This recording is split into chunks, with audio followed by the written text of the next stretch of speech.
భారతదేశం మరియు పాకిస్తాన్ మధ్య యుద్ధం వస్తే పాకిస్తాన్ మీద మనం పైచేయి సాధిస్తాం. అది ఎలాగా అనేది ఈ వీడియోలో చూద్దాం. మానవ వనరులు అనగా సైన్యం పరంగా చూసుకుంటే భారత్ కు సుమారుగా 14 లక్షల యాక్టివ్ సైనికులు మరియు 11 లక్షల రిజర్వ్ సిబ్బంది ఉంది. అదేవిధంగా పాకిస్తాన్ కు 6.5 లక్షల యాక్టివ్ సైనికులు ఉండగా 5.5 లక్షల రిజర్వ్ సిబ్బంది మాత్రమే ఉంది. ఇంకోటి రక్షణ బడ్జెట్ పరంగా చూసుకున్నట్లయితే భారతదేశం 2024-25 సంవత్సరాలలో $86.1 బిలియన్ల ఖర్చు పెడితే 10.2 బిలియన్ల మాత్రమే ఖర్చు పెట్టింది.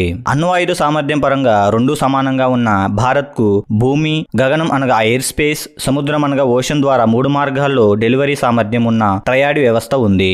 వాయుసేన విషయానికి వస్తే భారత్ కు Su-30 MKI రఫేల్ వంటి ఆధునిక యుద్ధ విమానాలు ఉన్నాయి. అలాంటివి మన దగ్గర 2229 విమానాలు ఉండగా పాకిస్తాన్ కు JF-17 F-16 లాంటి 1399 విమానాలు మాత్రమే ఉన్నాయి. భూమి దళం విషయానికి వస్తే భారత్ కు 4200 ట్యాంకులు కలిగి ఉండగా పాకిస్తాన్ కు 2600 ట్యాంకులు మాత్రమే ఉన్నాయి. నౌకాదళంలో INS విక్రమాదిత్య, INS విక్రాంత్ వంటి 2 ఎయిర్ క్రాఫ్ట్లు, క్యారియర్లు ఉండగా INS అరిహాంట్ వంటి అణ్వాయుధ సామర్థ్యం కలిగిన సబ్మెరైన్లు భారత నౌకాదళానికి విశేష బలంగా ఇస్తున్నాయి. సాంకేతిక మరియు అంతరిక్ష సామర్థ్య విషయంలో ఇస్రో, DRDO లాంటి సంస్థలతో భారత్ స్వదేశీ అభివృద్ధిలో ముందుండగా పాకిస్తాన్ ప్రధానంగా చైనా ఆధారిత సాంకేతికతపై ఆధారపడుతోంది.